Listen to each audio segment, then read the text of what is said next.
mínimo salario para el cual un trabajador realiza su máximo esfuerzo. Entonces, a medida que hay más empleo en la economía, el trabajador tiene más incentivos a no hacer el esfuerzo necesario, porque si lo descubren y puede conseguir un empleo más rápidamente.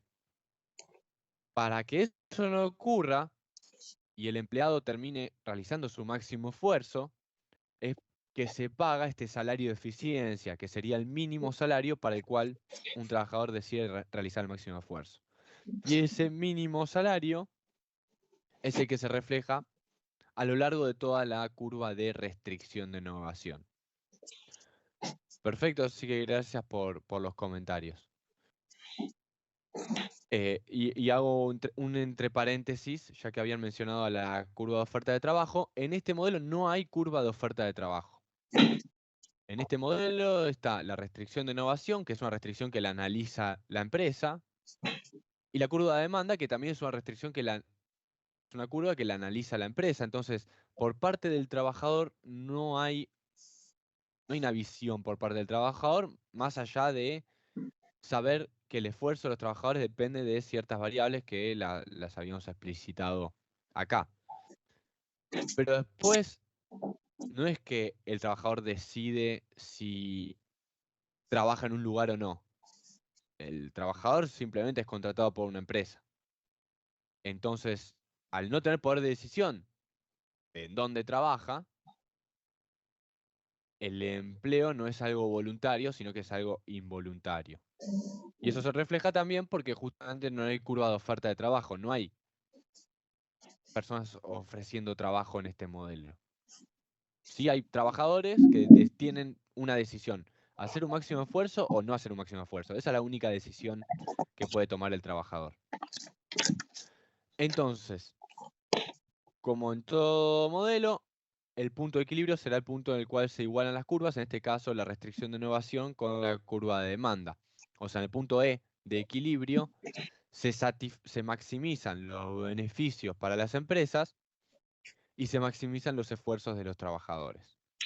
En un punto como A, la empresa está maximizando beneficios, en principio,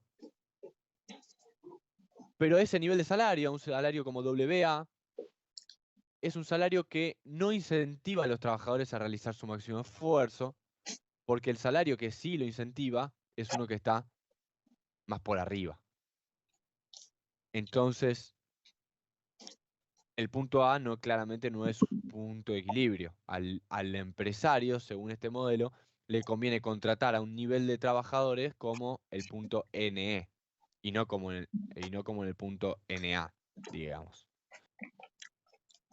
¿Se entiende este breve repaso que hicimos respecto a este modelo? ¿Alguna duda más? ¿Algo para aclarar? Yo creo que lo que quería consultar para terminar de entender, entonces la curva de Sí, NCS representa eh, el salario y la cantidad de trabajadores para esa máxima performance del trabajador. O sea, ¿dónde se sí, encuentra? Perfecto. sí, así es.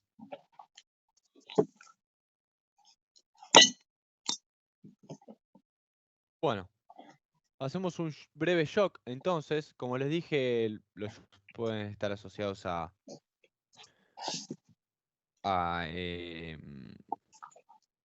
factores que quizás son determinados por el gobierno, así como para ISLM habíamos visto política monetaria, política fiscal, acá quizás más políticas salariales, y uno de ellos puede ser el aumento del beneficio por desempleo. Creo que para el modelo clásico habíamos hecho un ejemplo de aumento de salario mínimo. Bueno, acá sería un caso de aumento del beneficio por desempleo, que según este modelo lo llamamos como este W raya. Entonces, pensando rápidamente, ¿no? Tenemos nuestra curva inicial de restricción de innovación, la NSC0, y nuestra curva de demanda, eh, la NF, recuerden que era el nivel de pleno empleo. Y lo que nos dice el aumento del beneficio por desempleo, recuerden que está directamente metido en la ecuación del esfuerzo realizado por el trabajador. Y habíamos dicho que a medida que aumenta el beneficio por desempleo, se reduce el esfuerzo de los trabajadores. ¿Y esto por qué era así?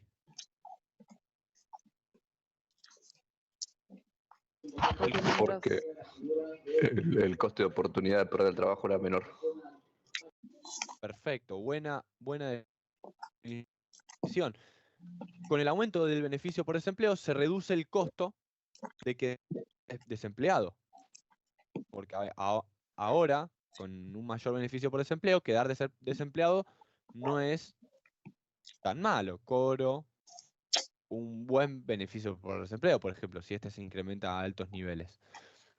Entonces, dada esta situación, el salario real W0 deja de maximizar los niveles de esfuerzo de los trabajadores. Entonces, para este nivel de trabajo, N0, el salario que maximiza los niveles de esfuerzo de los trabajadores ya no es más W0, sino que es un salario mayor, que estará por arriba. O sea, está al mismo nivel de N0, pero es un salario que está por arriba. Entonces eso lo que implica básicamente es un desplazamiento paralelo de la curva de restricción de innovación hacia la izquierda.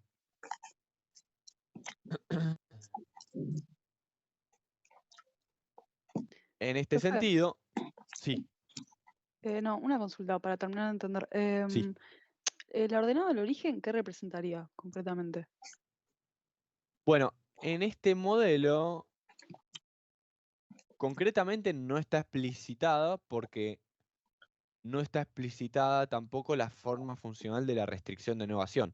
Fíjate que yo nunca puse, o sea, cuando definimos la restricción de innovación, la definimos en términos teóricos, no en términos algebraicos. Pero si vamos un poco más allá y decimos, che, mirá que cuando aumenta el beneficio por desempleo, la restricción de innovación se mueve hacia arriba, entonces eso nos permite pensar en una idea que es que el beneficio por desempleo puede ser tranquilamente considerada la ordenada al origen. Porque ¿quién realizaría el máximo esfuerzo empleo que haya por menos beneficio por desempleo? O sea, por menos del beneficio por desempleo, nadie maximiza los niveles de esfuerzo. Entonces se puede pensar que el beneficio por desempleo está metido dentro de la ordenada del origen. Perdón.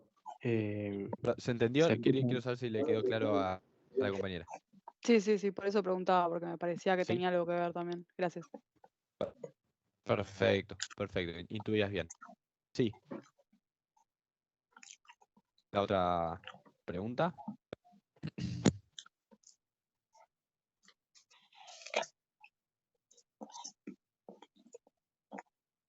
¿Se repitió? A ver.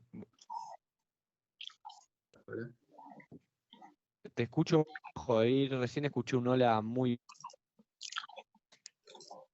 Ahí un poco. Sí, a ver, sí. No, no sobre el tema. Me parece que con el video te está cortando un poco la velocidad y a veces se escucha medio cortado. Bárbaro. Sacamos el video. A ver si... Renard, ahí veo una mano levantada. Y Matías también otra. Sí, yo vi que a primera vista lo interpreté como la curva NSC de la que estábamos hablando ahora mismo, como si fuera la curva de oferta de trabajo. Entonces sería como cualquier curva de oferta. Yo no vendo esto a menos que ese precio que se le ordenado al origen.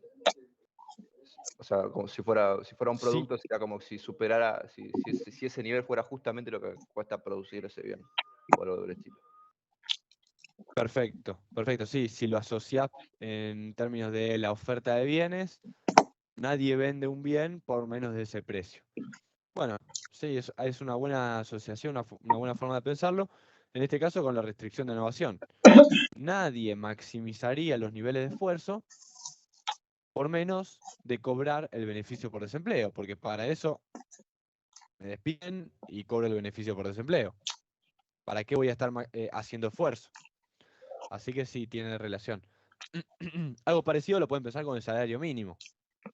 Si sube el salario mínimo, pero tu sueldo es el mismo, o sea, ¿quién maximizaría sus niveles de esfuerzo cobrando menos que el salario mínimo? Por eso, los shocks de salario mínimo y de beneficio por desempleo van gráficamente en la misma línea. Lo que cambia un poco es la explicación económica. ¿Por qué? Porque acá el beneficio por desempleo lo tienen directamente en la ecuación del esfuerzo de los trabajadores. Entonces, listo, lo meten ahí y chau. En cambio, el salario mínimo capaz tienen que empezar a suponer algunas cosas. La lógica es la misma, pero bueno, no está quizás explicitado dentro de una ecuación. Para este modelo, ¿no? Para otro modelo quizás sí.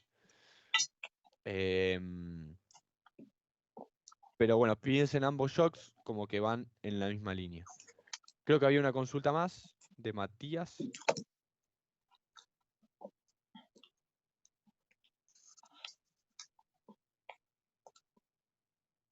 O con una mano levantada más, me pareció ver. Pero quizás ya se había disipado antes. No, yo no la bajé, por eso. Ah. Ok. Bueno. Por último, para terminar, porque hasta acá dijimos, bueno, sí, la curva de restricción de innovación se corre a la izquierda, de arriba, todo bien. Siempre tenemos que decir que dónde terminás. Eso es muy importante a la hora de explicitar o de explicar el shock. Bueno, ¿dónde terminás? Bueno, en E1. El modelo te lleva a un nuevo punto de equilibrio con una menor cantidad de empleo, pero pagando un mayor nivel de salario real. Eso como conclusión del shock.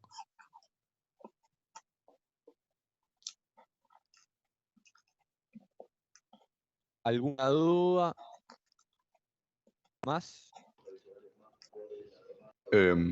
Viendo cómo se forma la curva NSC, todos los puntos de...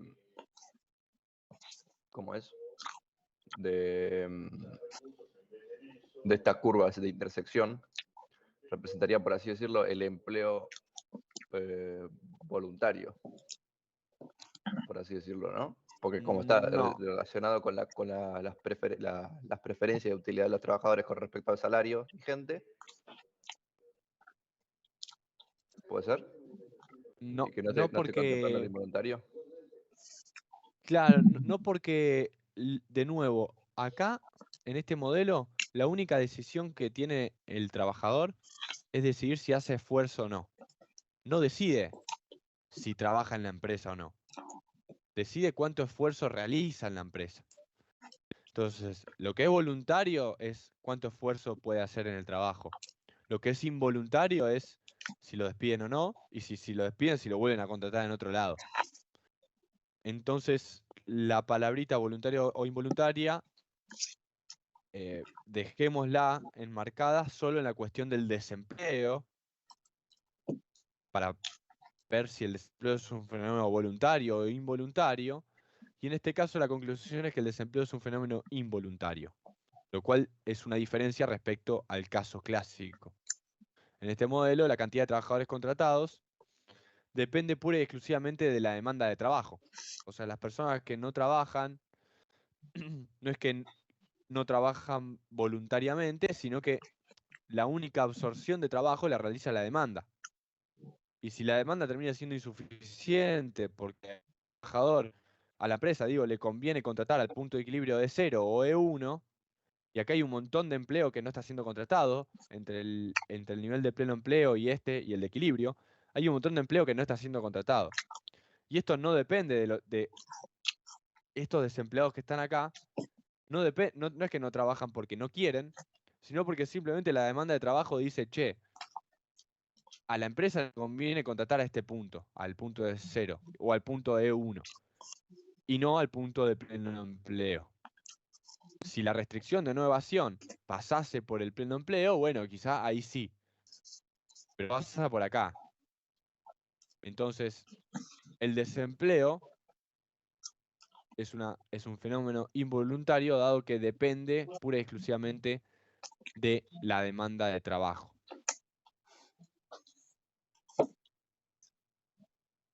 ¿Quedó más claro ahí?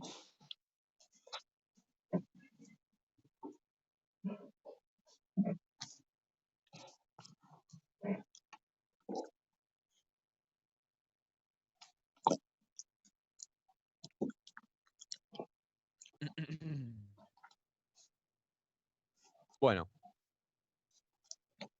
dejo un segundito de espacio para alguna duda más, alguna inquietud. Que venimos viendo en el mercado de trabajo. Bien. El primer modelo que vimos, que era el modelo clásico, ¿no? Se llamaba. Ahí sí teníamos una curva de oferta que dependía de algunos aspectos que miraba el trabajador y otros, después la curva de demanda, que era en vista de o sea, que era influida o explicada por miradas del empleador. Por eso, bueno, teníamos oferta y Sí. demanda. En cambio, en este modelo yo como que quiero saber si es como una diferencia que yo lo siento como si, o en realidad lo entiendo, como que en este modelo, este era el modelo de Branson, ¿no? El que estamos viendo ahora Este con es la el modelo de Shapiro-Stiglitz y el perdón. clásico, el de Branson. Perdón. En este modelo, el de Stiglitz, como que lo entiendo viendo la curva NSC y de demanda, que no tenemos como una mirada del trabajador, sino que es una mirada completa del empleador, viendo quizás cómo se comporta el trabajador, pero como que la curva NSC no explica el comportamiento del empleado. Efectivamente, o sea, sí, te entendí claramente. O sea, si bien tenemos una ecuación que define al esfuerzo del trabajador, esta ecuación al fin y al cabo la mira, está vista del lado de la empresa. La empresa sabe que el esfuerzo de su trabajador va a depender del salario que recibe, del salario de otras firmas, del beneficio por desempleo y la tasa de desempleo. Así que sí, podría decirse que es una diferencia, esa es la que marcás. Sí. Bueno, yo más que nada, como por si, no sé, se pregunta o algo así, como tener una diferencia, a ver, clara, en gracias. Sí, sí. Si tenemos tiempo, vemos algunas diferencias puntuales entre los tres modelos al final de la clase, como para que tengan una idea y más que nada en caso de que en el examen se pregunte por cuestiones teóricas, para que tengan ustedes ya en la cabeza algunos disparadores. Una es claramente el desempleo, ¿no? Esto de que es involuntario y voluntario. Ya les puedo anticipar que en los supuestos van a encontrar diferencias. Decimos que decimos que hay problemas de información, o sea que la competencia es imperfecta, así que ahí hay otro modelo, otra diferencia, digo, entre los modelos. Así que después, si llegamos a tiempo, hacemos un breve repaso de cuáles serían algunas diferencias. ¿Puede ser que dijiste que uno era modelo micro y el otro era modelo macro? No, ambos son modelos macros porque analizan nivel de salario y nivel de empleo, son variables macro, pero lo que sí mencioné es que esto de los problemas de información son problemas que se estudian mucho en el campo de la microeconomía. Así que eso quizás sí, pero los dos analizan variables agregadas, nivel de empleo y nivel de salario, para todos, aparte para todos los sectores de la actividad económica, no sé, industria, campo, O sea, no especifica un sector puntual, sino que es el mercado de trabajo como agregado. Eso tiene que ver con la incidencia de la síntesis neoclásica, ¿no? En el pensamiento económico, que introducía los fundamentos microeconómicos a la macro. Tiene cierta relación, sí, tiene cierta relación. Acá no queda tan explicitado porque no tenemos el álgebra. Acá agarramos mucho más que nada las cuestiones teóricas. Pero en estas decisiones del trabajador para evadir o no evadir, acá ponemos que el trabajador compara las utilidades derivadas de cada decisión. Y esas utilidades están expresadas en términos algebraicos, y ahí es cuando aparece la microfundamentación de las decisiones macro. Así que sí tiene que ver con lo que mencionas, sí. Más que nada en este modelo quedaría claro si lo explicitamos todo en términos algebraicos. Como simplemente tomamos cuestiones teóricas, no lo van a ver. Se va a ver más esas cosas en macro 2, seguramente, dependiendo del curso, pero quizás ahí hay más microfundamentaciones. Bueno, vamos a ver el último modelo, el modelo no walrasiano de mercado de trabajo. Sería el modelo de Blanchard. Y bueno, la bibliografía es la nota de clase de Albrieu, que está en la unidad 5 del site. Y para hacer una breve introducción, recordemos algunas cuestiones de por qué un modelo es más walrasiano y por qué este sería un modelo no walrasiano. En los modelos walrasianos tenemos asignación eficiente de recursos. Decimos que los agentes intercambian con el mercado. Y cuando vayamos a ver este modelo, vamos a ver que, bueno, existen costos de transacción, que quizás no queda súper claro este aspecto, pero sí vamos a ver que los agentes intercambian entre sí. O sea, en un modelo walrasiano, como en el modelo clásico, tenemos oferta que va al mercado, demanda que va al mercado, y es el mercado que decide el nivel de salario y el nivel de empleo de equilibrio. Entonces, la oferta le da cierta información al mercado, la demanda también, y a partir de ahí se decide un nivel de salario y un nivel de empleo de equilibrio. Mientras que en el modelo no walrasiano de mercado de trabajo, los agentes intercambian entre sí. Vamos a tener a trabajadores y empresarios intercambiando entre sí. En los modelos walrasianos decimos que los agentes son tomadores de precios, ¿no? Como había muchos oferentes y muchos demandantes, las empresas no tienen la capacidad de fijar precios, mientras que en el modelo no walrasiano que vamos a ver hoy, les anticipo que sí, que las empresas pueden fijar precios. En los modelos walrasianos, el equilibrio de mercado implica reposo y vaciado. O sea, cuando llegamos al punto de equilibrio, no solo el mercado se vacía, sino que además quedás en reposo. Mientras que en el modelo no walrasiano, el equilibrio sí es el reposo, pero no asegura que se vacíe el mercado. O sea, puede haber desempleo involuntario. Ya esto nos puede dar una pista de que en este modelo el desempleo será involuntario. Y por último, en los modelos walrasianos, las variables pasan de un estado al otro automáticamente, por eso decimos que son variables estado dependientes, mientras que en el modelo no walrasiano, las variables son tiempo dependientes. O sea, el factor tiempo, la variable tiempo, es fundamental en este modelo. Esto como breve introducción, breve pantallazo antes de arrancar. ¿Cómo va a estar estructurado el análisis del modelo? Bueno, vamos a ver cómo se determinan primero los salarios, después vamos a ver cómo se determinan los precios. Luego que sepamos ambas cosas, vamos a hacer un breve análisis de corto plazo. Y por último vamos a arribar a una relación de oferta agregada. Entonces, arranquemos por el principio. ¿Cómo se determinan los salarios en este modelo? Bueno, se determina a partir de una negociación colectiva entre las partes. ¿Y cuáles son las partes? Capitalistas y asalariados.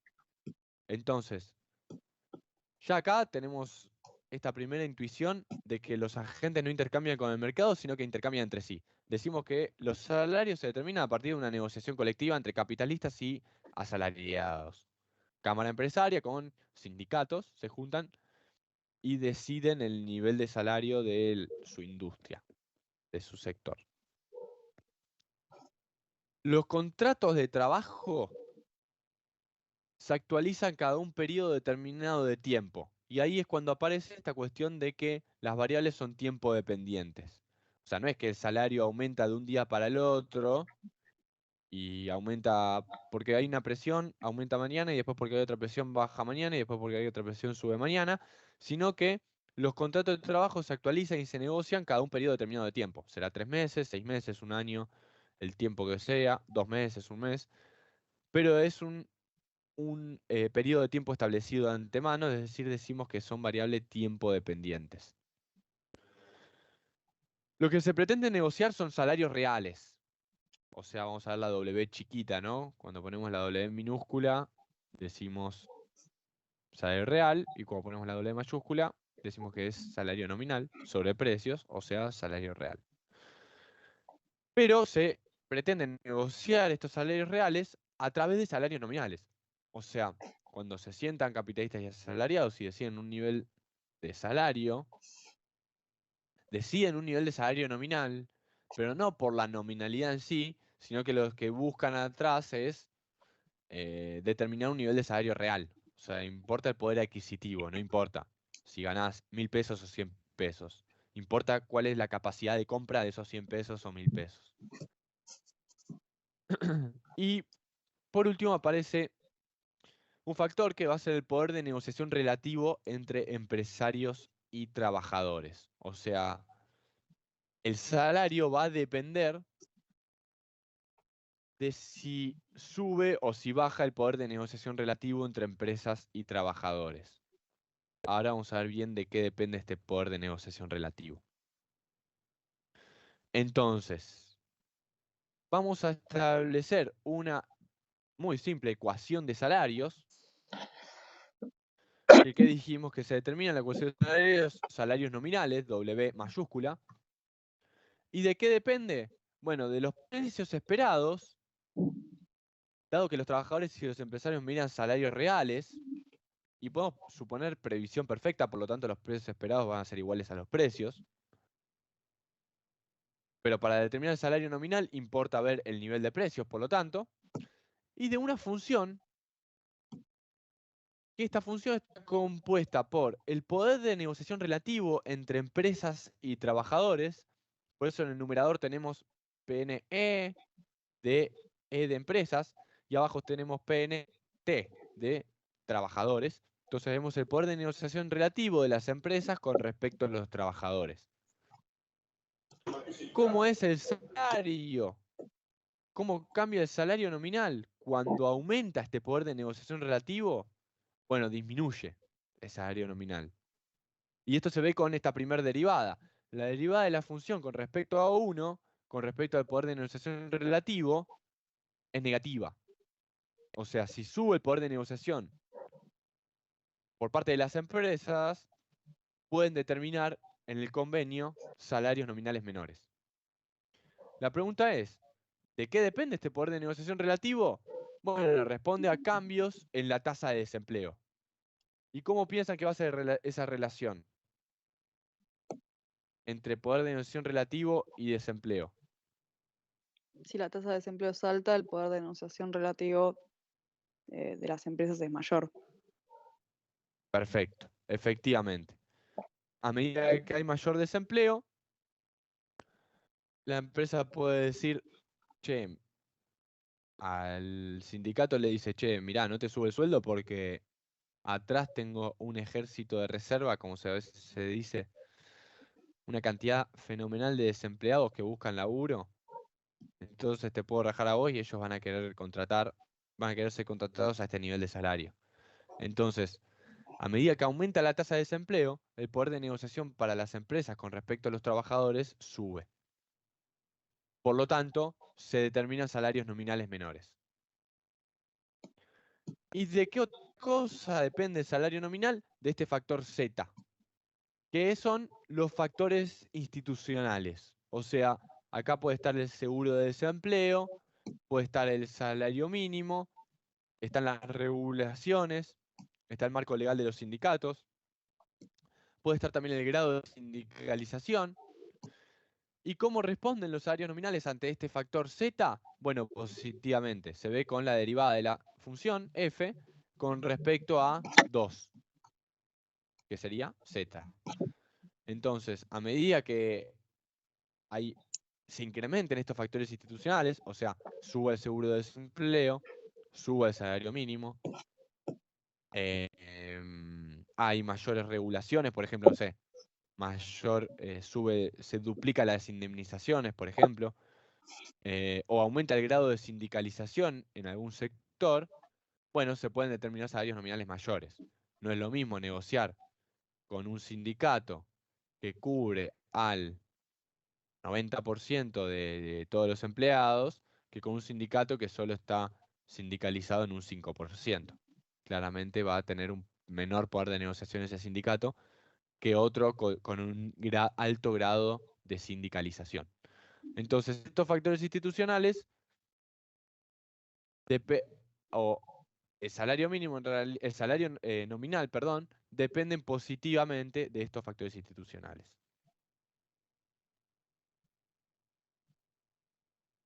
Avanzamos un poquito más, veamos veamos que existe una relación inversa entre desempleo y producción, o sea, a medida que haya mayor producción, debería haber menor desempleo.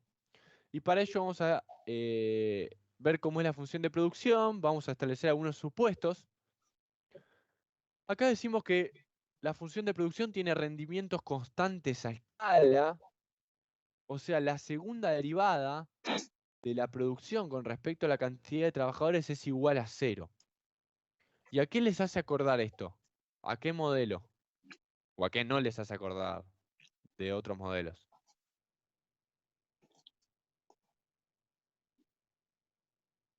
Y en el anterior era negativo.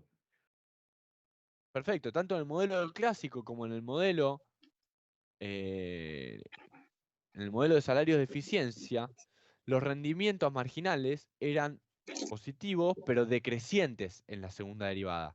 O sea, la segunda derivada era negativa. Acá lo que te dice es que los rendimientos son constantes a escala. O sea, vos producís macetas, contratás a un trabajador, fabricás 10 macetas. Contratás a un segundo trabajador, entre los dos producen 20. Contratás a un tercer trabajador, entre los dos producen 30. Entre los tres producen 30. O sea, cada trabajador rinde o produce marginalmente lo mismo. No tenemos rendimientos marginales decrecientes. Por otro lado, decimos que en el corto plazo el capital está fijo. Algo habíamos charlado de la relación entre capital constante o capital fijo y rendimientos constantes o marginales. Bueno, en este caso se supone rendimientos constantes a escala y que en el corto plazo el capital está fijo. Entonces, podemos establecer una función de producción que puede tener la forma I igual a A por N, que es lo que les dije recién en palabras. Si A, que es la productividad, es 10, o sea, cada trabajador me produce 10 macetas, la producción va a ser igual a 10 por la cantidad de trabajadores que contrato. Si tengo 3 trabajadores, produzco 30. Si tengo 4 trabajadores, produzco 40. Si tengo 10 trabajadores, produzco 100 macetas. Entonces, la cantidad de trabajadores, N, la podemos expresar en función del producto y la productividad. N igual a I sobre A. Y ahora sí podemos empezar a pensar que se relaciona con la tasa de desempleo. ¿Por qué? Porque mu, que es la tasa de desempleo, la podemos pensar como n estrella menos n sobre n estrella, o n asterisco, siendo n asterisco el nivel de pleno empleo. Entonces, si al nivel de pleno empleo le restamos la cantidad de trabajadores actuales y lo dividimos por el nivel de pleno empleo, nos da justamente la tasa de desempleo. Porque la diferencia entre el nivel de pleno empleo y la cantidad de trabajadores actuales no es ni más ni menos que la gente que está desempleada. Entonces, si seguimos analizando, sabemos que n asterisco sobre n asterisco es igual a 1, entonces esto se puede expresar como 1 menos n sobre n asterisco. Entonces, si el desempleo tiene esta forma funcional, y sabemos que n es igual a i sobre a, entonces podemos decir que la tasa de desempleo no es ni más ni menos que 1 menos el producto sobre la productividad por la cantidad de trabajadores de pleno empleo. Por lo tanto, efectivamente hay una relación inversa entre desempleo y producción. O sea, si sube la producción, baja la tasa de desempleo. Se ve, ¿no? Porque está restando. Todo esto que está acá está restando a la tasa de desempleo. Que es algo que directamente se puede pensar desde la primera ecuación, ¿no? Si I es igual a A por N y A, la productividad, la consideramos constante en el corto plazo, bueno, entonces, para producir más necesitas contratar más cantidad de trabajadores. ¿Esto por qué? Por el supuesto de rendimientos constantes a escala. Si los rendimientos fuesen marginales decrecientes, no podríamos afirmar esto.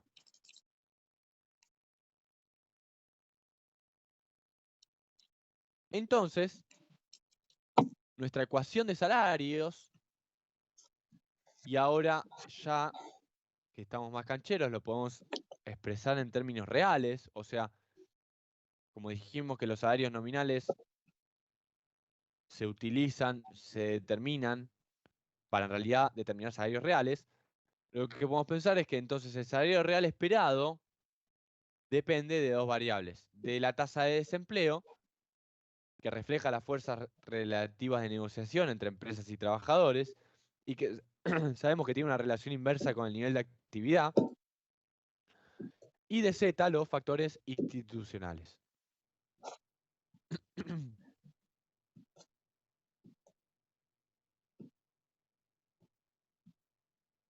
¿Alguna duda hasta acá?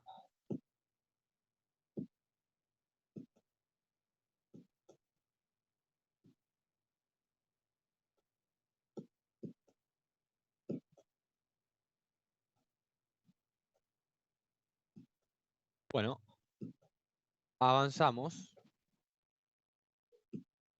Entonces, vamos a meternos en el gráfico.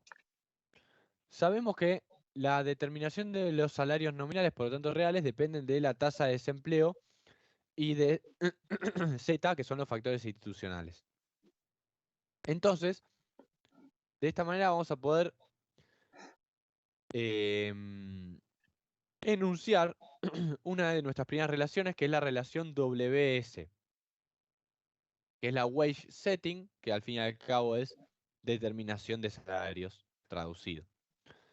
La curva WS, que es lo que vamos a ver gráficamente, implica todo par, salario real producto, tal que el salario nominal negociado conlleve un salario real implícito consistente con el poder de negociación activo de los trabajadores y los empresarios.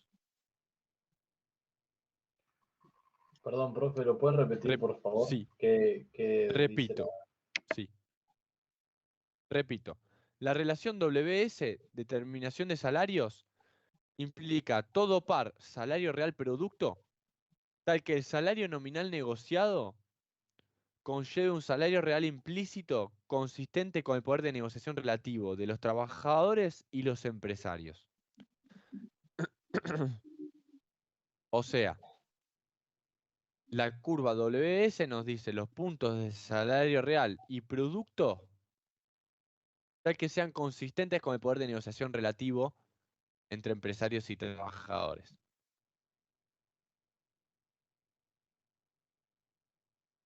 Entonces, veamos por qué justamente es así y por qué tiene esta relación WS. Parémonos en el punto A. El punto A, incluso esto lo pueden hacer sin hacer la curva. Olvídense de la curva si quieren. Pero parémonos en el punto A. En el punto A, estamos en un nivel de salario real como W0 y un nivel de producto como I0. Y decimos que, por ejemplo, ¿qué pasa si aumenta el producto? Por alguna razón aumentó el producto. No importa por qué, pero sabemos que aumentó el producto. Pasamos de I0 a I1. Entonces, ¿qué pasa cuando aumenta el producto? Bueno, cuando aumenta el producto cae la tasa de desempleo. Entonces, pasamos del punto A al punto B. En el punto B, la tasa de desempleo es menor. Y si la tasa de desempleo es menor, ¿cómo cambia el poder de negociación relativo? Aumenta el poder de negociación, porque hay más trabajadores ahora que tienen trabajo. ¿Para quién aumenta el poder de Aumenta el de los negociación? trabajadores, Para o los sea que el trabajadores. relativo bajaría. Claro, entonces podés, eso siempre sean consistentes con su explicación. Acá lo ponemos como poder de negociación relativo entre empresas respecto a trabajadores. Entonces, cuando baja la tasa de desempleo, podemos decir que baja el poder de negociación relativo de las empresas con respecto a los trabajadores. Pero, como lo comentó el compañero al principio, está bien, podés decir de una, sube el poder de negociación relativo de los trabajadores con respecto a las empresas. Lo puedes decir del otro modo, también va a estar perfecto.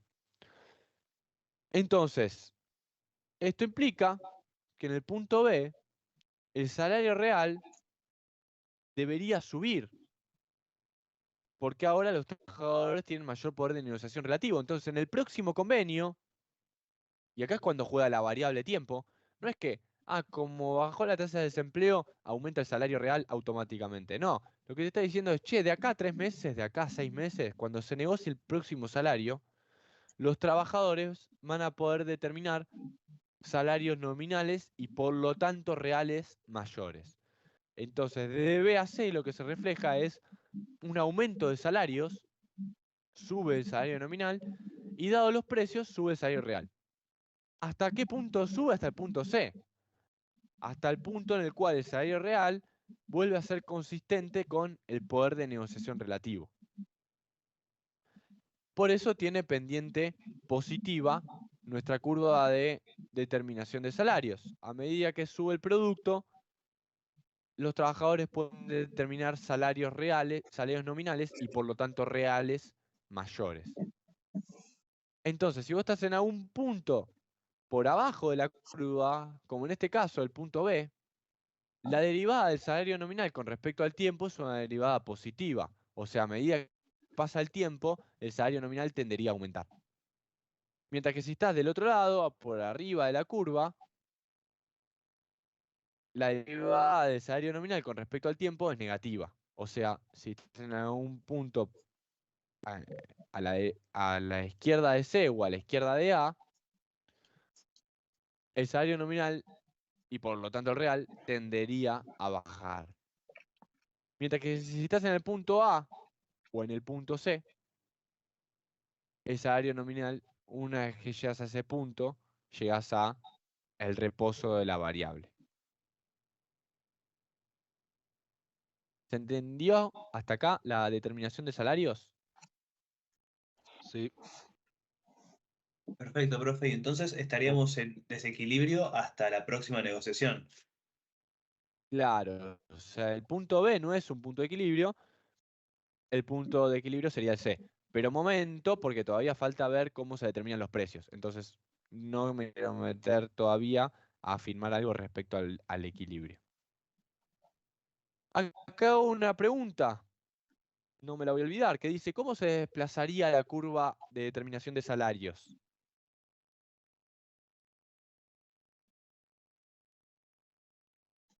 ¿Alguna idea? ¿Puede ser que sea con Z? Puede ser. O Por sea, que ejemplo, suba. sí.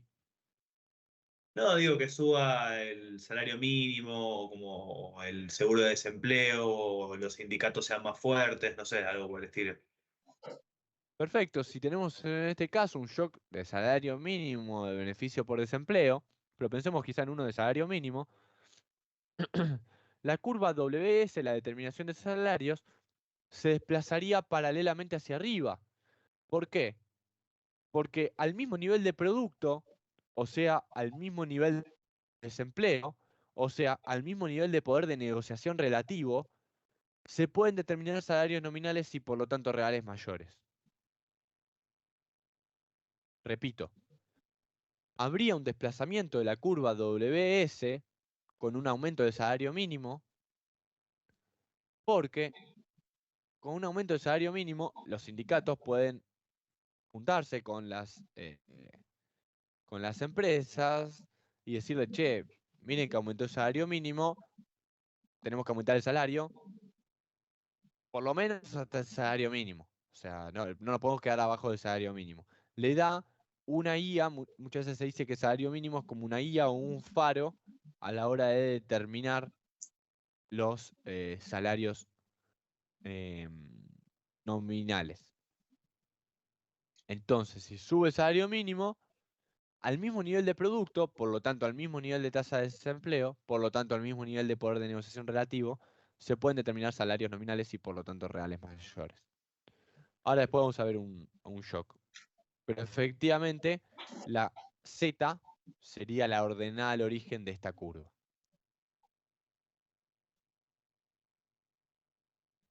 Vayamos ahora a la determinación de los precios. ¿Cómo se determinan los precios? Bueno, lo que decimos es que los oferentes de bienes, los que producen los bienes, son los que pueden fijar los precios. En este sentido, lo que decimos es que existe competencia imperfecta, según este modelo. O sea, ya no decimos que hay atomización de agentes, sino que en este modelo no hay competencia perfecta, porque lo que no hay es atomización de agentes. A diferencia de el modelo clásico que decía sí, hay competencia perfecta, y a diferencia del modelo de salario de eficiencia que decía sí, la competencia es imperfecta, pero porque la información es imperfecta, no porque no hay atomización de agentes. Bueno, este modelo lo que levanta es justamente esto de la atomización de agentes. Te dice, che, mirá, hay pocas empresas, hay oligopolios, hay monopolios. Entonces, dada la existencia de oligopolios, dada la existencia de monopolios, las empresas tienen el poder de fijar precios. ¿Y cómo fijan precios? Obteniendo un margen de ganancia por sobre los costos. Entonces, en la ecuación de precios, lo que vamos a tener, o lo que vamos a decir es que los precios se determinan primero como margen de ganancia, o sea, a los costos le vamos a aplicar 1 más M. Ahora vamos a ver bien qué es esta M.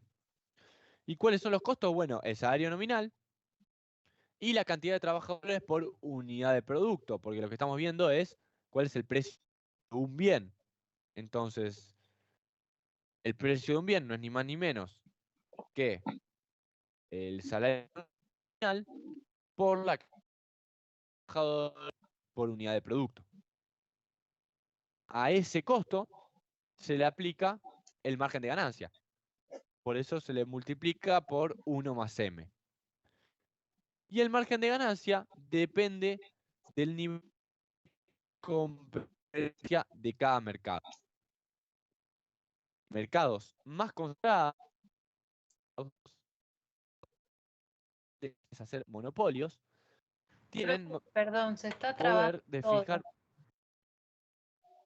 ¿Sí? A ver, hago un.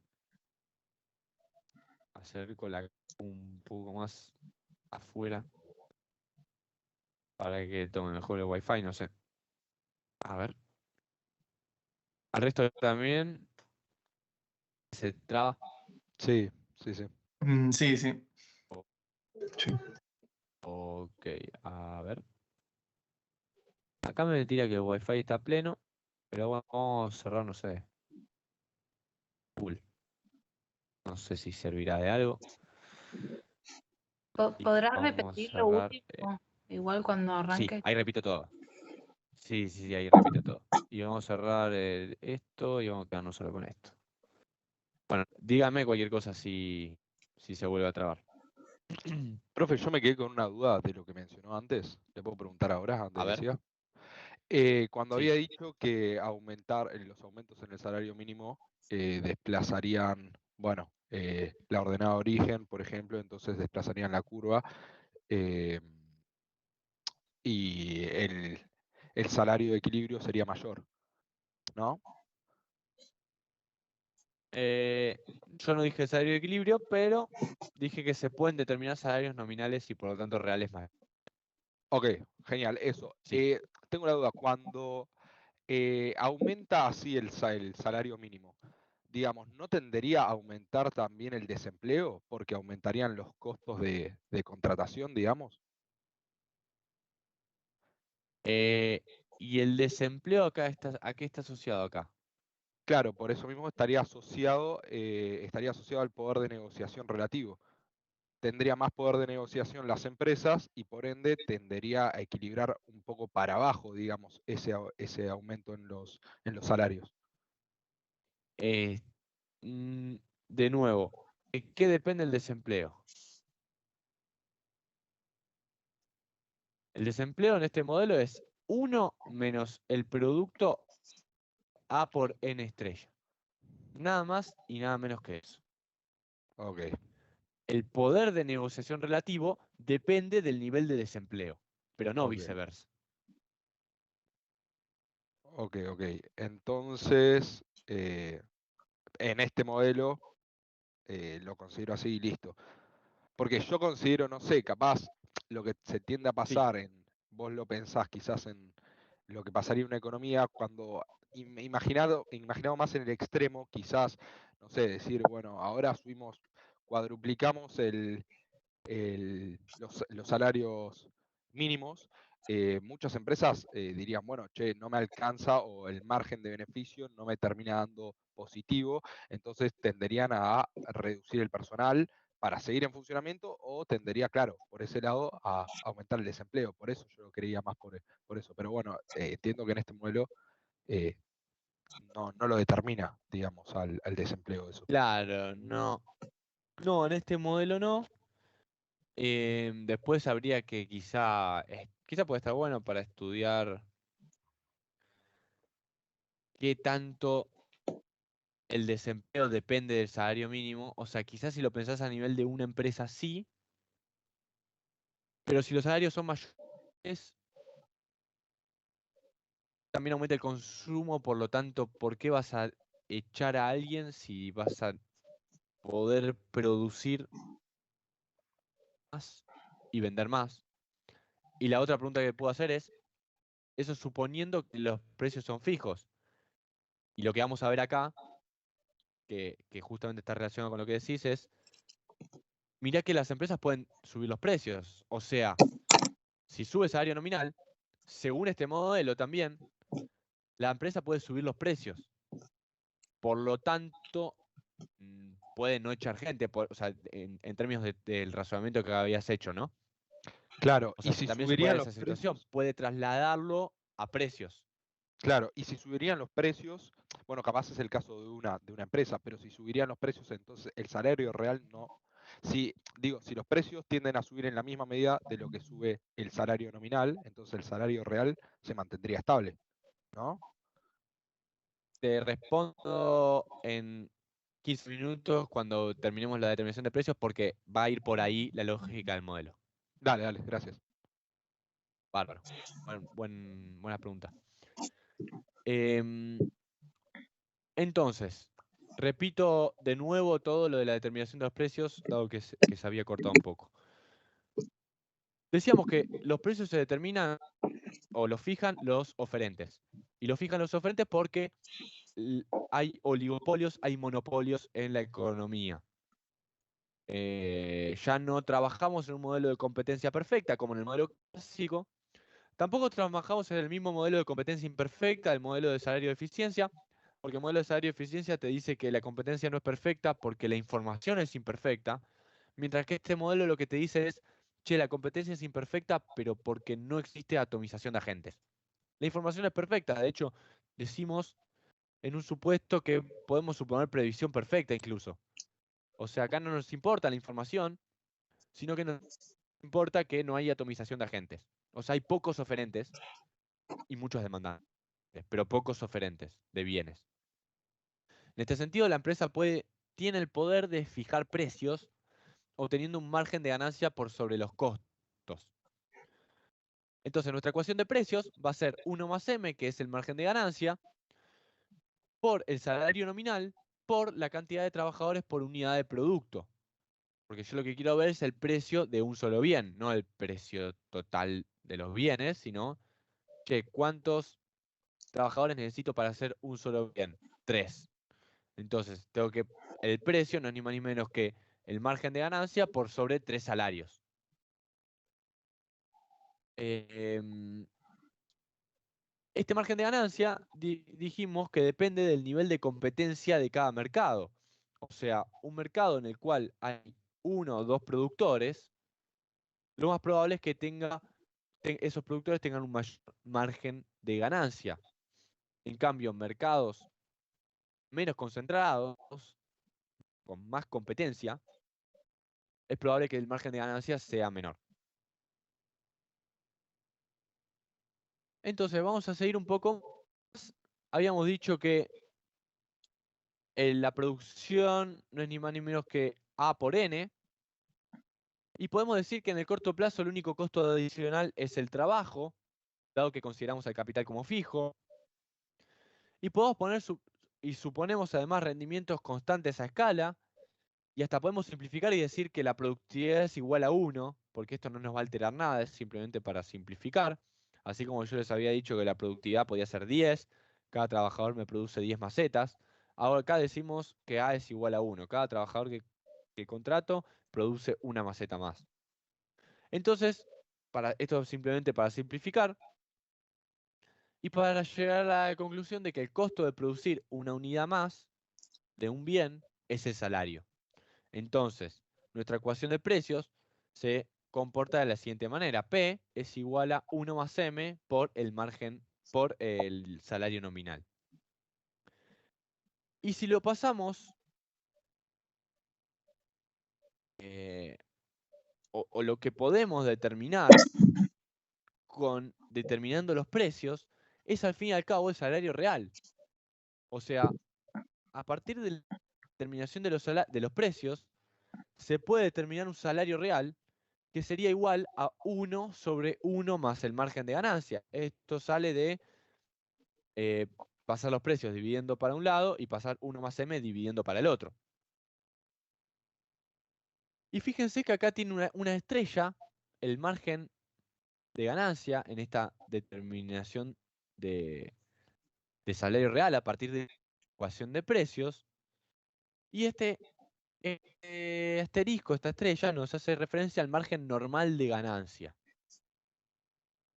Sería como el margen promedio o el margen, ya lo dice la propia palabra, el margen normal de ese mercado.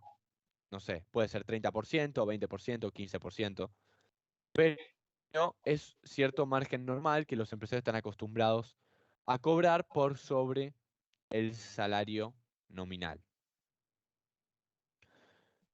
Entonces, dado todo esto, podemos explicitar nuestra relación PS, que es la relación price setting, o sea, determinación de precios. Esta relación PS no es ni más ni menos que el todo par salario real producto, de nuevo, al igual que en el caso anterior, salario real producto, para que los precios fijados por parte de las empresas resulten en un salario real que, dada la productividad, arroje el margen normal de ganancia para los capitalistas. Repito, relación PS, price setting, determinación de precios, es todo par, salario real, producto,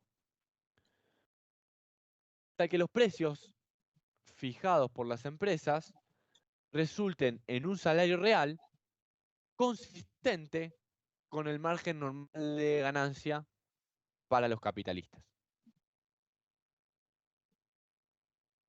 Entonces, en el eje vertical, salario real, En el eje horizontal tenemos producto. Y fíjense que nuestra curva WPS es una línea recta 100% horizontal. ¿Por qué? Porque está fija. Porque está fija, pero ¿y por qué más? Esos son todos los puntos donde te asegura el margen. También. Bueno, ¿Y por qué es horizontal?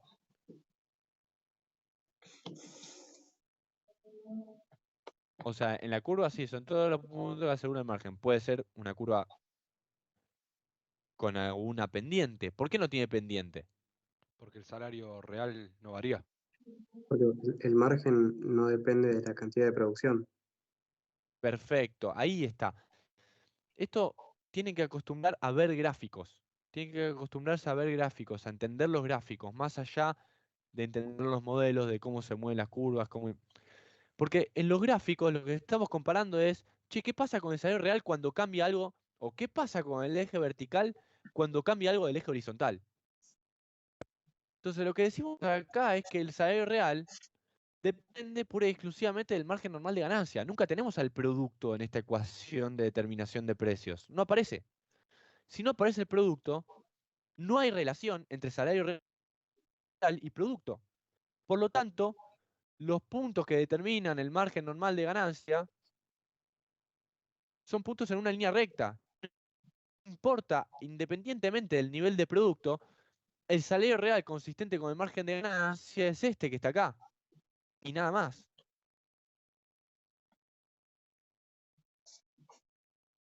Eso tienen que aprender aprender, no, sí, a acostumbrarse, más que aprender, a acostumbrarse a pensar en términos gráficos. Che, ¿qué pasa con el eje vertical cuando cambia algo del eje horizontal? Eso les va a ayudar mucho después para todo. Ponemos salario real producto, en ISLM ponemos tasa de interés producto. En cualquier otro gráfico que van a ver, siempre vamos a poner eje vertical contra eje horizontal. Y al fin y al cabo las curvas lo que reflejan es eso, la relación entre ambas variables. Y acá la relación es nula para esta curva. Porque esta curva de nuevo nos dice que el salario real, nos dice los puntos de salario real y producto consistentes con el margen normal de ganancia. Entonces, esta curva no es ni menos que el salario real consistente con el margen normal de ganancia. Si, por ejemplo, el salario real está en el punto A, ¿cómo es el margen de ganancia? ¿Mayor o menor al normal? Menor. Menor. Fíjense que el margen normal de ganancia está en el denominador. Si decimos que hay un salario real mayor, lo que decimos es que el margen de ganancia para ese mercado es menor. Entonces, si estamos en un punto como A, lo que decimos es que el margen es que el salario real está más alto, pero por lo tanto, el margen de ganancia es menor al normal. Entonces, si el margen de ganancia es menor al normal, lo que va a desprender este modelo es un efecto que se llama colusión de las empresas. Las empresas van a, dado que es un mercado oligopólico o monopólico, se van a llamar entre las pocas empresas que hay y van a decir, che, el salario real está muy alto, pero porque el margen, nos estamos quedando con poco margen de ganancia, aumentemos los precios, así nos quedamos con un margen de ganancia mayor. En ese sentido, a medida que aumenta el nivel de precios, aumenta tanto el de la empresa primera como el de la segunda como el de la tercera. O sea, hay una colusión entre las empresas. Las empresas dicen, che, incrementemos en sintonía los precios, así recuperamos margen de ganancia. Bueno, dale, listo, lo hacemos. Entonces, ¿esto qué implica? Básicamente inflación. Inflación de precios, aumento de precios. Cuando aumentan los precios, sube el margen de ganancia, por lo tanto baja el salario real.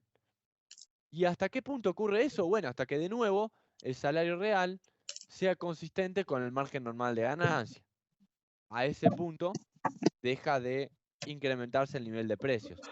Por eso los puntos que están por sobre la curva de determinación de precios son puntos en los cuales la derivada de los precios con respecto al tiempo es positiva. O sea, a medida que pasa el tiempo, hay inflación.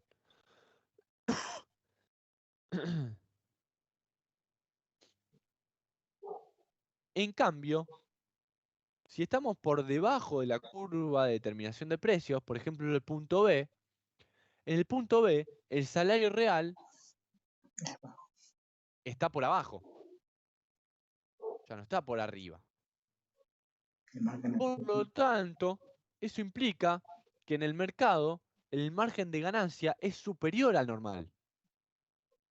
Y si el margen de ganancia es superior al normal, va a aumentar el salario hasta que... acá la decisión de las empresas ya no va a haber una colusión, sino que lo que desprende el modelo es que va a haber batalla de márgenes. Dado que son pocas empresas en el mercado, por ejemplo, no sé, podemos pensar en alguna alimenticia, en algún lácteo. No sé, tenemos la Serenísima y Sancor, por ejemplo, en su momento. Ahora quizás Sancor perdió mucha participación. O puede ser, no sé, la Serenísima y no sé, Milkout, cualquiera.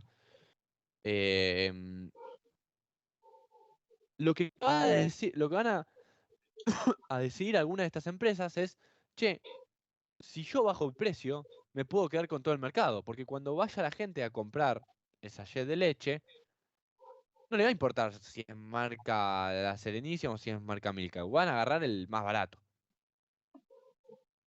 Entonces, dada esta situación, una empresa va a decidir bajar los precios. Ahora, cuando una empresa lo haga, el resto de las empresas también lo van a hacer. ¿Y por qué lo van a hacer? Porque el margen de ganancia es superior al normal. O sea, se pueden dar el lujo de hacer eso. Pueden decir, che, como el margen de ganancia es mayor al normal, reduzco un poco mi margen, reduzco un poco el nivel de precios y así intento apoderarme de todo el mercado. El tema es que lo hace tanto la empresa A como la empresa B como la empresa C. Entonces, al hacer eso, lo que ocurre es una deflación y no una inflación como en el caso anterior, sino una deflación en el índice general de precios. Entonces, a medida que ocurre esto, lo que se va recuperando es el salario real. Cuando baja el nivel de precios, sube el salario real. ¿Hasta qué punto? Hasta que el salario real vuelva a ser consistente con el margen normal de ganancia. O sea, cuando el margen de ganancia se achique y vuelva a ser igual al que era normal. ¿Se entiende? Profe, una pregunta. Ujú. Este proceso que dijiste, colusión entre las empresas. Yo por lo que tengo Sí. entendido, no se puede practicar en muchos países porque es ilegal. ¿Puede ser? Efectivamente. O sea, Yo, por ejemplo, se me vino a la cabeza sí, que se juntaron, por ejemplo, hace poco los empresarios, los dueños de las prepagas, a decidir cuánto aumento iban a hacer en las prepagas. sí. Aumentaron todos el mismo porcentaje, exactamente el mismo porcentaje. Creo que Sí. bueno, sí, continúa, perdón. ¿Eso no sería un ejemplo? Eso es un ejemplo de colusión, sí. Ok. Y Bueno, habíamos gracias. dicho que era medio ilegal, ¿no? Sí. No sé qué habrá pasado. Y, o sea, ahí hay que ver qué está haciendo la defensa de la competencia. ¿Quién está como de defensa de la competencia? Si está laburando o no, no sé. No sé si hay alguien laburando en la defensa de la competencia. Es un organismo del Estado. Quizás no está mal, quizás la sacaron. Quizás jugó motosierra ahí, no sé. Puede ser. Pero bien. sí, efectivamente. De hecho, en ese caso puntual que mencionaste, el de las prepagas, hubo una puntual, que no me acuerdo el nombre, pero hubo una puntual que aumentó menos. Creo que el resto había aumentado 15% y uno aumentó 10%. Entonces, en ese caso puntual que mencionaste está bueno, porque se dan los dos ejemplos. Se da el caso de colusión, en los cuales todas las prepagas decían aumentar en el mismo porcentaje, pero hubo una que se fue y dijo, che, yo mejor no aumento esto, aumento 10 en vez de 15. Y esa empresa lo que quiso hacer quizás es una batalla de márgenes. Quizás esa empresa resignó incrementar su margen de ganancia o mantenerlo, no importa, pero decidió ver afectado su margen de ganancia. ¿Para qué? Para quizá intentar apoderarse del mercado, porque como muchas personas quizás ya no pueden pagar las prepagas, se van a ir a una un poco más barata o a la que aumente menos. Entonces, justo en ese caso que mencionaste está muy bueno porque se ven reflejadas las dos acciones que realizan las empresas. La colusión, cuando se juntan y deciden aumentar los precios en la misma cuantía, y la batalla de márgenes, algún outlier que diga, che, yo me parece que no aumento 15, aumento 10 o 5. Y quizá eso después termina impulsando que el resto retrotraiga los aumentos que se dieron. Ya empezaron a aparecer retracciones de los aumentos que se dieron. Bueno, eso también se hace. Si una sale a decir, che, yo retrotraigo los aumentos, el resto quizá dice, che, retrotraigamos los aumentos porque quizá la que los retrotrajo, si es la única, se queda con todo el mercado y nos termina eh, afectando. Entonces, ese es un buen ejemplo, más que nada para que se entienda lo que quiere plantear el modelo. ¿Hay alguna otra duda, otra pregunta o comentario? ¿Puedo hacer una consulta? Sí. Si ahora la política es bajar la inflación, va a caer el salario real. No hay forma de bajar la inflación de otra forma.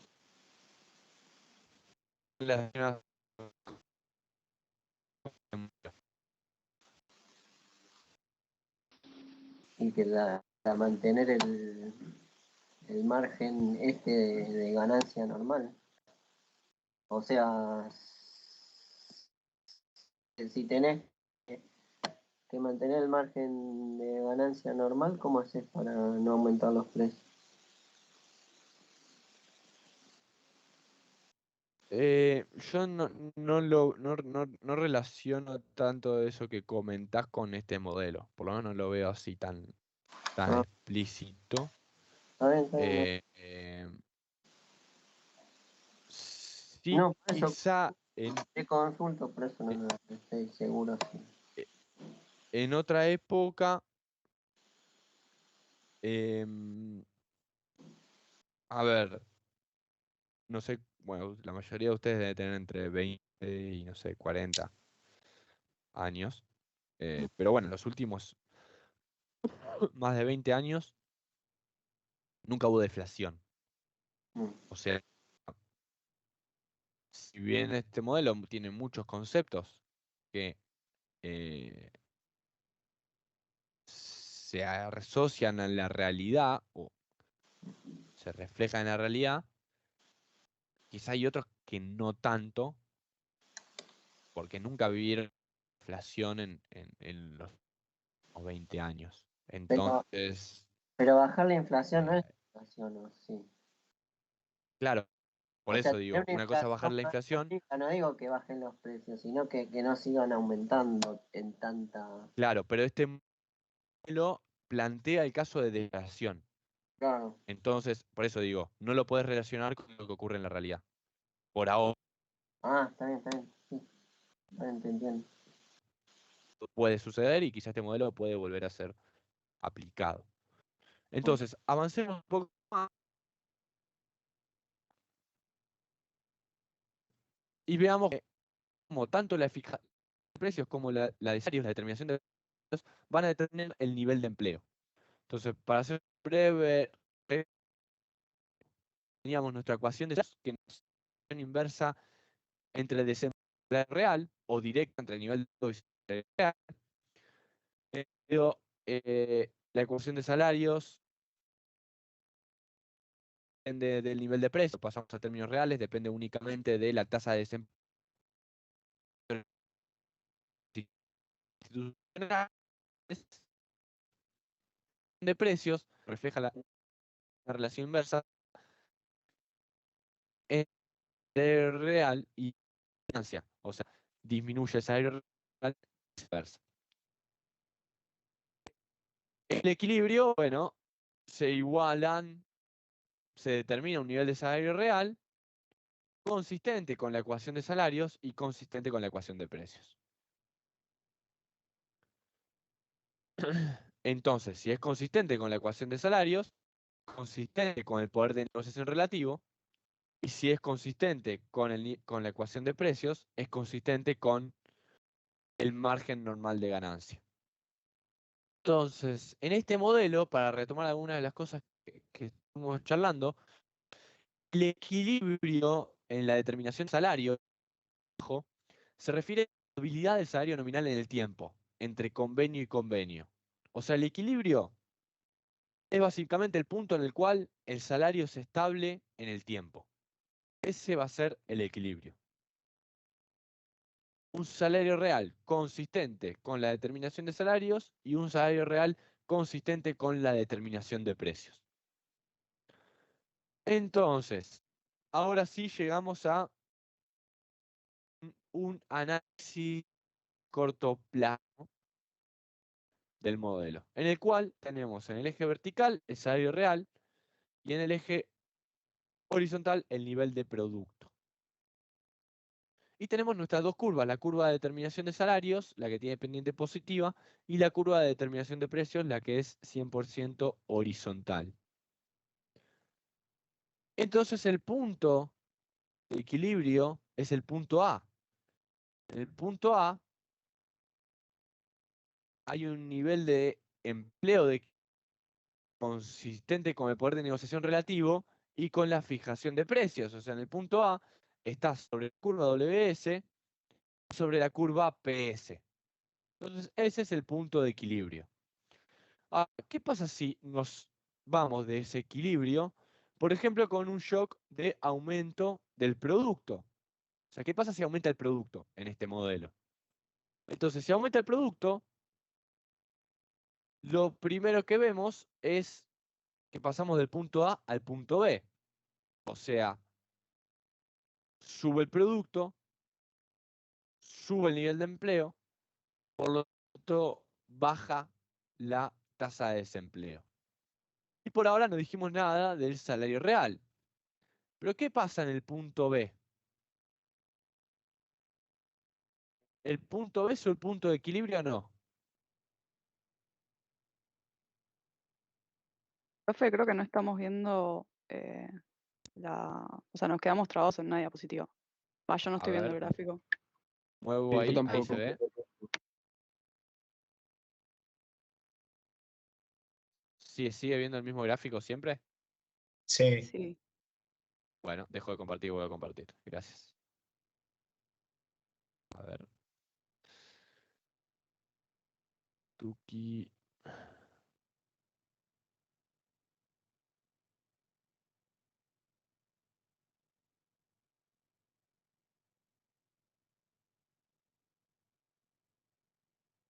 ¿Se ve?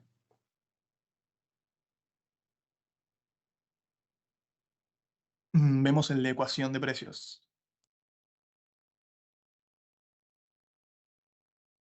Sí, ahí creo que se ve. Ahora vemos uno, profe, sí. Análisis Sí, de ahora sí. corto plazo. Ah, bueno. Bárbaro. Bárbaro. Cualquier cosa me dicen. Repito entonces. En este gráfico lo que tenemos es curva de determinación de precios y curva de determinación de salarios. Y el punto A es el punto de equilibrio. En ese punto hay el salario real es consistente con el poder de negociación relativo, porque estamos sobre la curva WS, y es consistente con la determinación de precios, porque estamos sobre la curva WPS. Lo que digo es, che, ¿qué pasa si aumenta el producto? Bueno, inicialmente si aumenta el producto pasás de I0 a I1. Y si no decimos nada respecto al salario real, decimos que pasamos del punto A al punto B. Y en este sentido, cuando sube el producto, sube el nivel de empleo, por lo tanto baja la tasa de desempleo. Mi pregunta es, ¿el punto B es un punto de equilibrio? No, ¿Por qué? porque el poder de negociación de los trabajadores es mayor con respecto al poder de negociación de las empresas. Perfecto. A ese nivel de producto, al nivel de producto I1, el poder de negociación de las empresas con respecto a los trabajadores cae. Entonces, ¿eso cómo se ve? Bueno, básicamente porque vos estás en el punto B, pero la curva de determinación de salarios te dice que vos deberías estar en un punto sobre esa curva, a ese nivel de producto. Deberías estar en el punto C, pero vos estás en B. Entonces, ¿qué es lo que ocurre?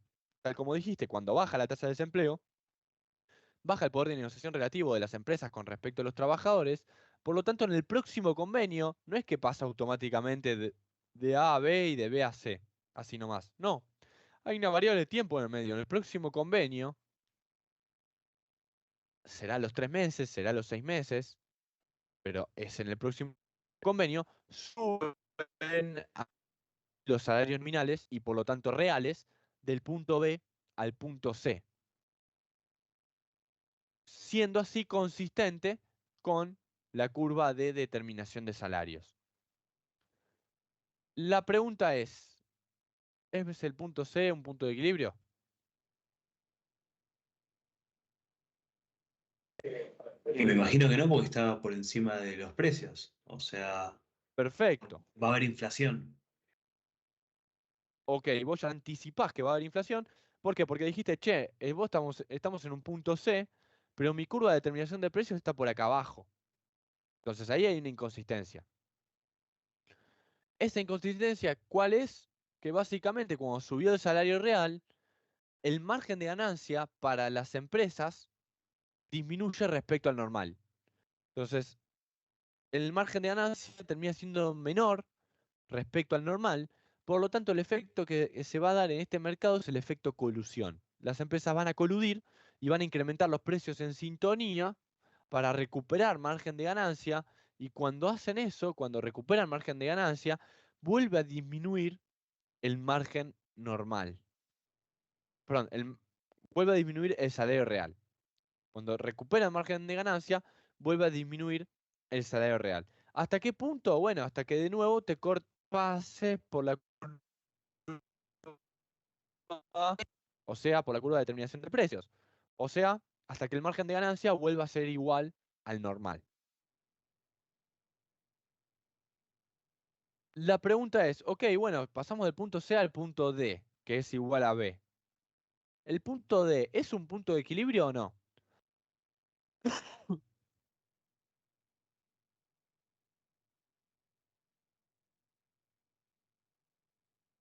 Perdón, profe, si B es igual a D, no, tampoco sería un punto de equilibrio.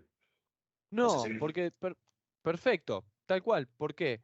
Pues habíamos dicho que el punto de equilibrio es el punto en el cual reposan las variables. Es el punto en el cual el salario real es consistente con la curva de determinación de precios y con la curva de determinación de salarios. Pero en el punto D, el, el salario real no es consistente con el poder de negociación relativo. ¿Por qué? Porque a este producto, el poder de negociación relativo es menor para las empresas con respecto a los trabajadores. O sea, a ese nivel de producto se deberían determinar salarios reales mayores, no igual que antes, que cuando había más desempleo. Como se redujo el desempleo, el salario real tiene que estar en un nivel mayor. Entonces, en el próximo convenio, se van a negociar salarios nominales mayores. Aumenta el salario nominal. Entonces volvés al punto C. Pero de nuevo, el punto C no va a ser un punto de equilibrio porque ahí el margen de ganancia es menor al normal. Entonces las empresas, ¿qué van a hacer? Incrementar los precios.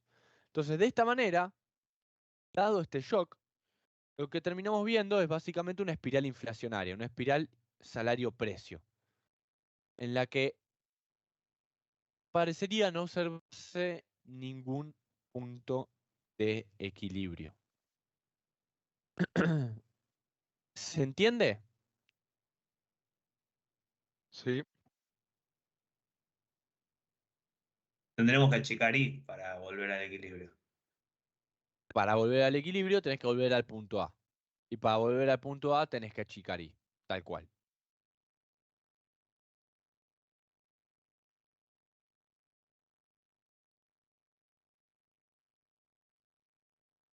¿Y cómo achicas I?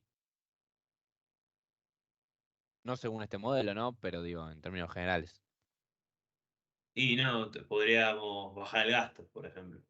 A Se un me tipo ocurre. de política de ajuste del gasto público que reduzca la actividad económica, por lo tanto reduce esta espiral salario-precio, según este modelo, ¿no? En este modelo también podremos achicar Z, por ejemplo, ahora se me ocurre. Y que caiga la curva WS. Y No que sé. pase por BOD. Claro, exacto. Y ahí queda de vuelta en equilibrio. Pero bueno, sería Po- ya más rebuscado. Podría ser otro shock tranquilamente. Decir, che, como el nuevo punto pasa, como estamos en este nivel de actividad económica, hagamos alguna política flexibilizadora que nos deje en ese nuevo punto. ¿Qué es lo que pasa en ese nuevo punto? ¿En dónde quedás? En un nivel de salario real que podría ser C, pero lo que se hizo fue básicamente, che, como aumentó el poder de negociación de los trabajadores con el aumento del producto, bajémosle algunas cuestiones sindicales para que no existan reclamos respecto del salario real. Por lo tanto, la nueva curva de determinación de salarios pasa por niveles más bajos de salario real. Esa podría ser tranquilamente otra política paralela que haría que estemos en equilibrio luego de este shock de aumento del producto. Tal cual, está recontra certera la afirmación. ¿Se les ocurre una más?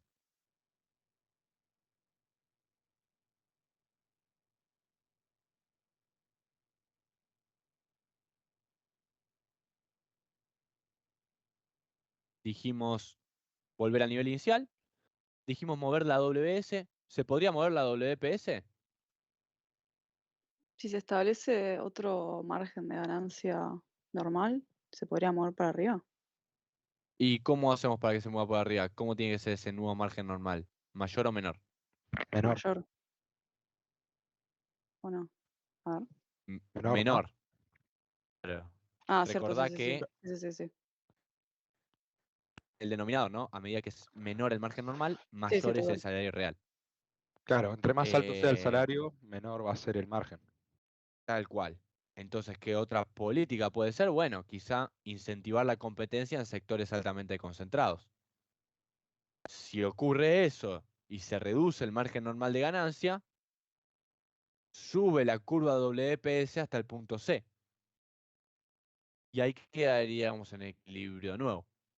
Esa podría ser otra, entre comillas, solución a este desequilibrio. Podría ser abrir las importaciones, por ejemplo, del insumo que genera este Eh, problema. No sé, se me Puede ocurre. ser, sí, no lo había pensado, puede ser. Puede ser quizá alguna política para financiar empresas chicas que incrementen su capacidad de producción y así que empiecen a ser competitivas. Puede ser, no sé, establecer algún limitante a la ganancia, si es que existe eso de alguna manera. No sé. Pero en términos gráficos, si se reduce el margen normal de ganancia, sube la curva WPS.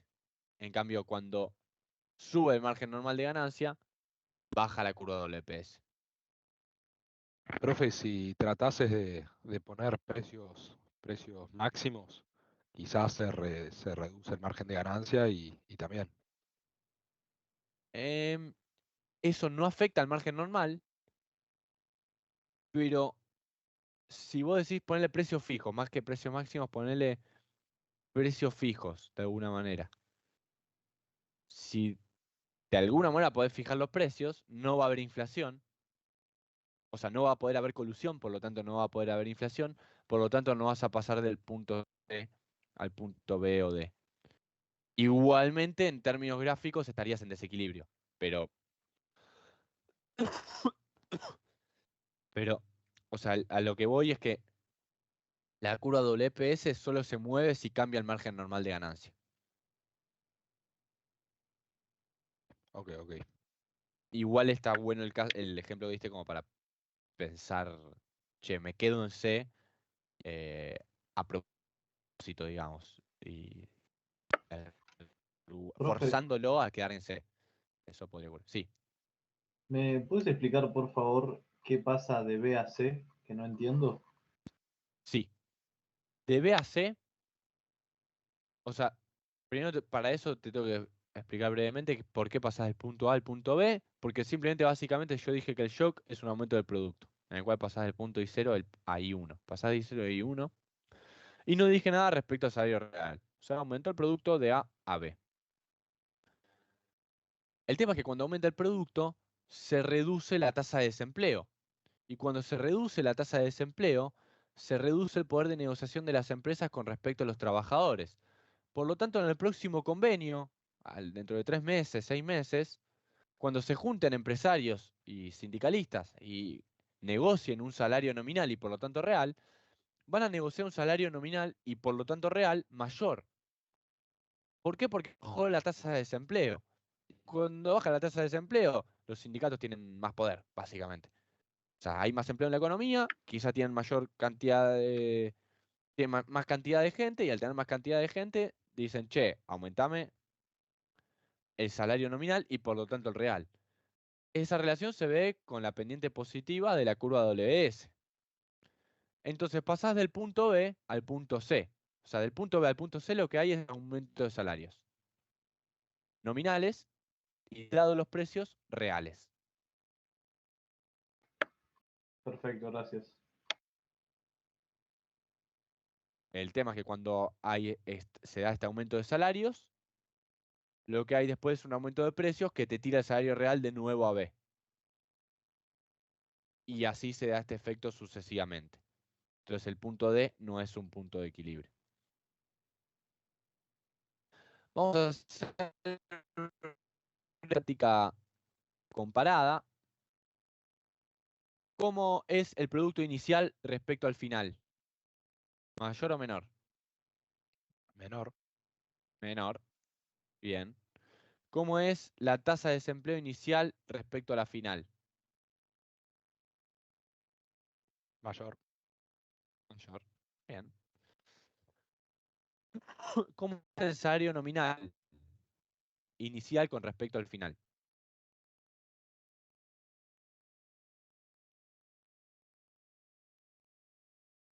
Salario nominal.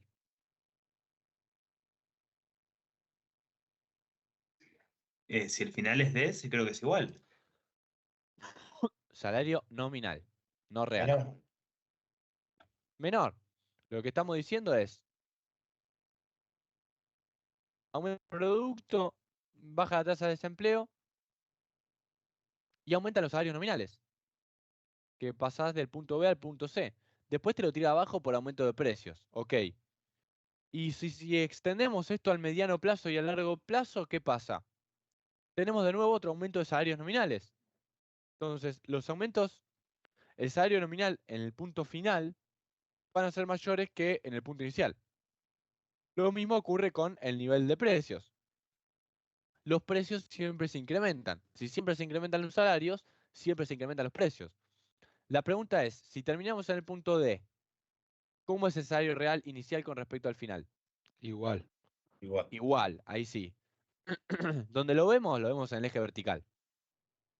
Eje vertical, salario real, bueno, nos quedamos acá. ¿Y cómo es el margen de ganancia inicial con respecto al final? También igual. Igual. También igual. Perfecto. ¿Por qué? Porque también lo vamos a ver en el punto de la curva WPS. Y lo empezamos en A y terminamos en B o en D. Así que, perfecto. ¿Alguna duda con este modelo? Perfecto, profe, súper claro.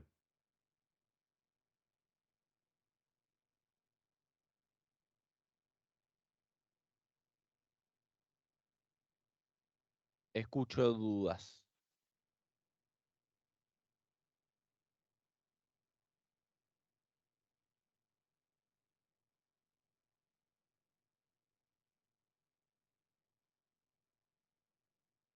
Bueno, si no hay dudas, vemos un shock más,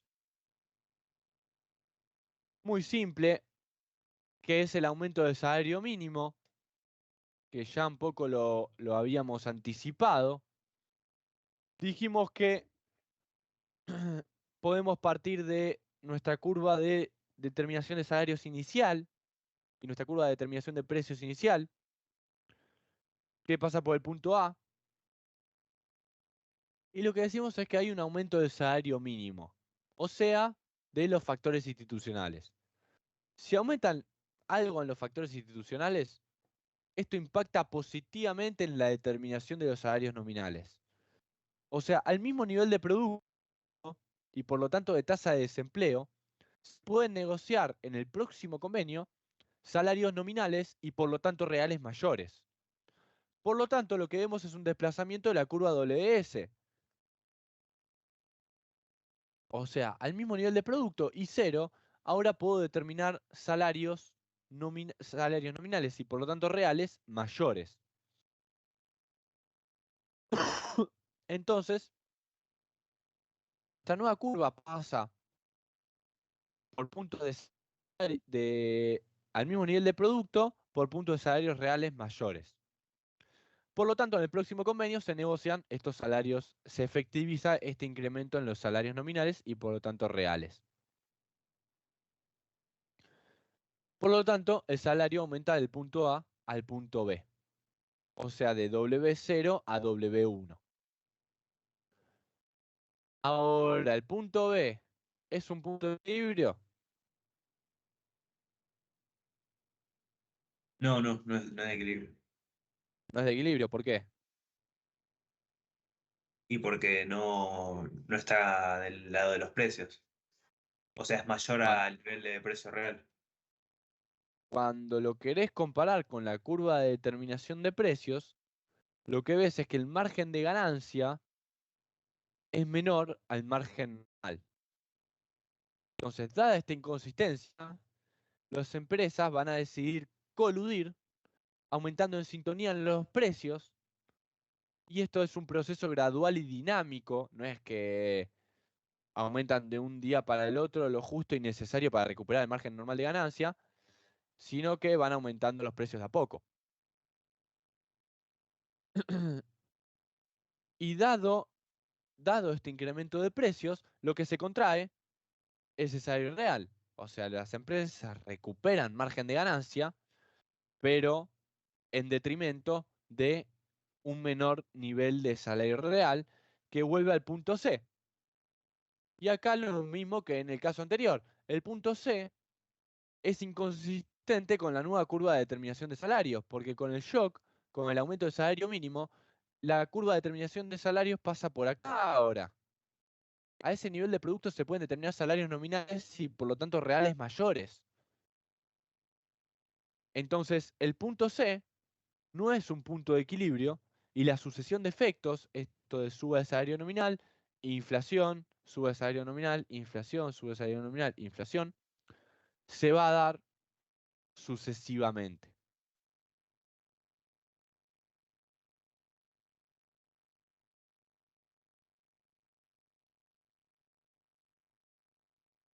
¿Se entiende? Sí, sí, sí. Bárbaro. Bárbaro. Le muestro un segundo una cosa. Dado este modelo, esto no lo vamos a usar bien para mercado de trabajo, pero igual se los muestro. Que dado este modelo, lo que se puede establecer es una relación entre precios y producto. ¿Por qué? Porque fíjense que en el gráfico de arriba lo que tenemos es el gráfico del mercado de trabajo que vimos recién, curva de determinación de precios y curva de determinación de salarios. Y lo que vemos es que si se incrementa el producto, si pasamos del punto A al punto D, lo que va a haber en este segmento es incrementos de precios para recuperar margen normal de ganancia.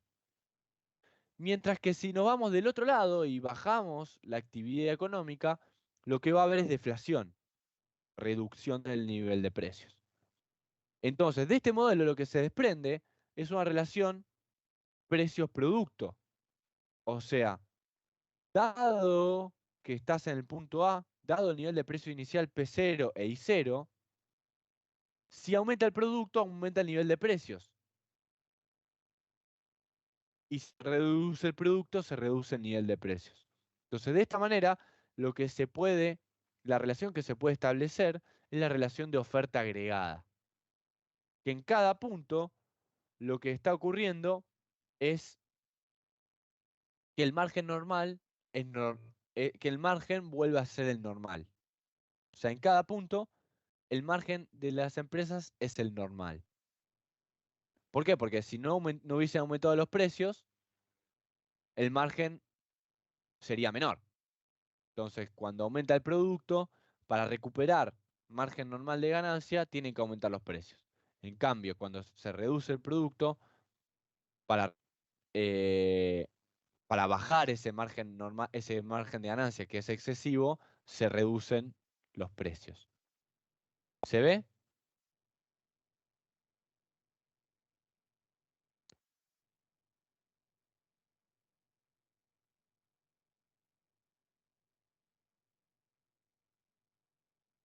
Perfecto, profe. Bueno, les muestro rapidito algo, una comparación muy rápida. Si quieren, sáquenle foto, playa. No vale la pena que se las mande por mail. Es muy escueto. Pero es algo que les puede servir en caso de que en el examen se pregunte por cuestiones teóricas. De paso, aprovecho este espacio para recordarles que en mercado de trabajo lo que se puede evaluar son cuestiones tanto teóricas como shocks.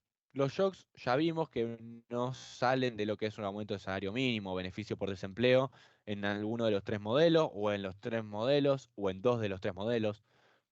Eso todavía no se sabe, pero puede ir por ahí. Entonces practiquen los shocks y repasen también las cuestiones teóricas. Porque quizás pueda haber alguna pregunta que sea compare y establezca similitudes y diferencias entre el modelo de Branson y el de Blanchard, o entre el modelo de Branson y el de Shapiro y Stiglitz. Entonces, sepan también las nociones teóricas. O sea, en el modelo clásico, en el modelo de salario de eficiencia, las variables son estado dependientes, mientras que en el último modelo que vimos, el no walrasiano, las variables son tiempo dependientes, dependen de la variable tiempo. La desocupación en el modelo clásico es un fenómeno voluntario, mientras que en el modelo de salario de eficiencia ya vimos que era involuntario, y en este último modelo también que me parece que queda bastante claro que es involuntario. O sea, fíjense que directamente metemos la variable desempleo dentro de la función de determinación de salarios. O sea, ya sabemos que existe el desempleo. De hecho, sabemos que existe cierto desempleo estructural cuando tenemos este N asterisco y N estrella. Lo que podemos decir es que quizá es el nivel de pleno empleo o el nivel de empleo estructural. Eso también se puede llamar así, este N estrella. Entonces, claramente, en el modelo no walrasiano de mercado de trabajo, el desempleo es un fenómeno involuntario. Las formas en las cuales se determina el salario es muy diferente en los tres modelos. En uno sale pura y exclusivamente del equilibrio entre la oferta y la demanda. En otro sale del equilibrio entre la restricción de innovación y la curva de demanda. O sea, el salario que se termina pagando en el mercado es un salario de eficiencia, no es el salario de mercado, sino que es el salario de eficiencia. Mientras que en este modelo ya explicitamos directamente una ecuación de salarios que depende del poder de negociación relativo y de los factores institucionales. En lo que respecta a las expectativas, en este último modelo dijimos que podemos decir que hay previsión perfecta. en salario de eficiencia podemos decir que también hay previsión perfecta. La información es imperfecta, pero la previsión es perfecta. Y en el modelo clásico también la previsión es perfecta, pero habíamos dicho que esta expectativa puede cambiar si nos metemos en un caso de ilusión monetaria o un caso keynesiano general. Entonces ahí podemos establecer alguna diferencia. En lo que respecta a la competencia, en el modelo clásico dijimos que la competencia es perfecta, mientras que en el modelo de salario de eficiencia es imperfecta porque la información es imperfecta. Y en el último modelo es imperfecta, pero porque no hay atomización de agentes, hay pocos oferentes de bienes. Después, respecto a los rendimientos, también hay ciertas diferencias y similitudes. O sea, entre el modelo clásico y el de salario de eficiencia, decimos que los rendimientos son decrecientes, los rendimientos marginales son decrecientes, mientras que en el último modelo los rendimientos son constantes a escala. Esa es otra diferencia. Y por último, respecto a los precios, tanto en el modelo clásico como en el modelo de salario de eficiencia, no decimos mucho, decimos que sale también, dado un modelo walrasiano, sale de la igualación del ingreso marginal y el costo marginal. O sea, lo determina el mercado, el nivel de precios. Mientras que en el modelo de Blanchard, establecemos directamente una ecuación de precios, dado que las empresas pueden definir cuál es el nivel de precios al cual venden los bienes, y lo establecen a partir de la imposición de un margen de ganancia con respecto a los costos. Entonces, estas son algunas diferencias y similitudes. Ustedes pueden pensar y darse cuenta de alguna más, que quizá no esté acá. Pero se los muestro para que tengan un breve resumen. Bueno, ¿alguna duda más? ¿Alguna consulta más?